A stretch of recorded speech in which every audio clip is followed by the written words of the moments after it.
All right, so if I tell you you don't need a stop, you probably would think I'm crazy. There's a lot of things that people talk about online and on articles. They say you gotta stop out, you gotta have a stop, you gotta, make sure you get out before it hits this level because you're panicked and freaking out.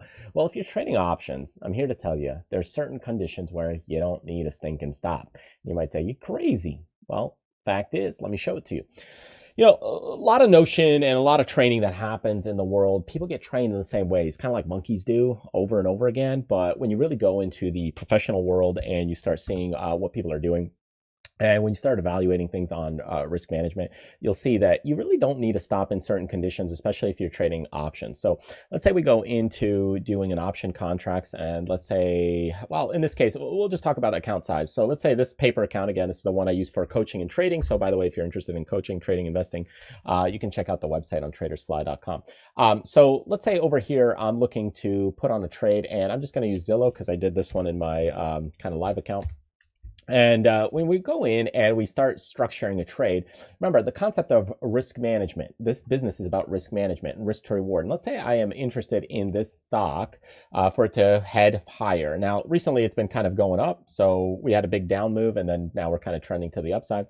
So if I go in and buy a vertical spread, and I might say, look, I'm not really worried about this stock going against me. And let's say this is a $1 wide. So I'm only risking 51 bucks. Okay, 51 bucks if it goes up or down. So I'm risking 51 to make 49. So risk one to make one. If I've got a risk to reward ratio of risk one to make one, and I'm just looking for that price to be higher in the next 16 days, do I really need to stop on this size of an account? Not really, because it takes a lot longer to manage. Like, look at this concept of like all these positions I got going on.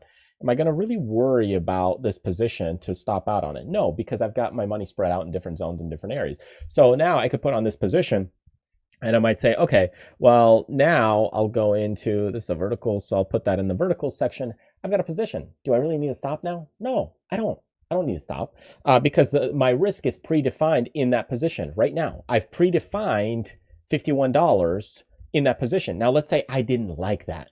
Well, how do I do this same similar position being bullish on Zillow over here, but with a smaller stop without worrying about stopping out or worrying about stopping out at a certain spot? Because see, here's the issue with stops.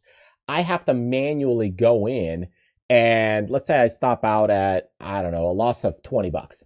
Okay, if I'm going to stop out here, I have to manually, mentally go in here and get an alert and trigger it and sell it and then get out of that position to stop out this way. And this is not an efficient way of doing it, especially when you've got more money, more capital, and a lot of trades going on.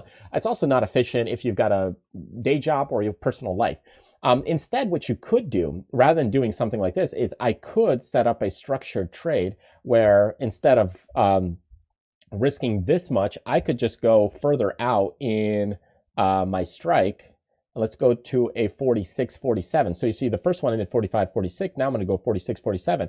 And now I'm risking 40 bucks. Okay. Or I could go 47.5 and 46.5. 46.5 to 47.5 is 35 bucks. So look, now I will stop out at 35. Why? Because the most I can lose is 35. So do I really need a specific stop? No, I don't need to stop out. My risk on the trade is predefined. It's predefined. So that means if it goes to a max loss, I'm not going to lose more than that. So I've already predefined it. And if it goes a little higher, that's great. Then I can get out of it and watch my profits and work it. But if it goes against me, I've already stopped out. So when you're dealing with options, when you're trading things like SPX, IWM, QQQ, Amazon, Netflix, Microsoft, whatever the option you're dealing with, if you've got a predefined stop, stop with a capital that's outlaid, you really don't need to stop. Now, it's different when you're buying maybe a single or you're buying a risk to reward ratio where something's a little bit, let's say I'm risking a ton to make a very little.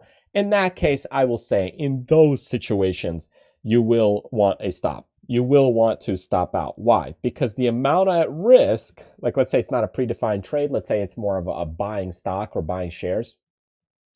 In that case, you're risking a ton to make a little. So in this case, I'm selling a vertical. Well, I'm risking 92 to make what? To make $8. That's it. So this, I'm risking I'm risking 92 to make $8.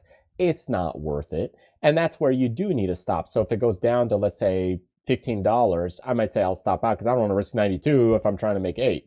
Obviously, you can ramp these things up, but the risk to reward ratio still stays the same. So now I'm risking 1840 to make only 160 bucks, but the chance of making it is high. But if it does go against me, I've got a problem. So that's where stops do come into play, because the amount of risk to reward is not as favorable. But if you've got a predefined stop with a capital, that like a vertical, where it makes sense with the risk to reward, then you really don't need to stop. So be mindful of what's going on, what's happening, and just overall understand the business. Then you can really get into it. Otherwise, what happens is you might think you need to stop depending on the trade you're doing, but in some cases you don't need to stop. So know when you need to stop and when you don't. Otherwise, if you're just listening to people that don't understand when you actually need to stop, then you get into some trouble. Anyways, hope that helps. Thanks for joining me. Feel free to check out some of the freebies on the website, tradersfly.com. Grab a one-on-one coaching session as well if you like on there, or there's tons of great courses as well to check out. Continue to learn, educate yourself, and grow as a person. I'll see you in the next video. Take care.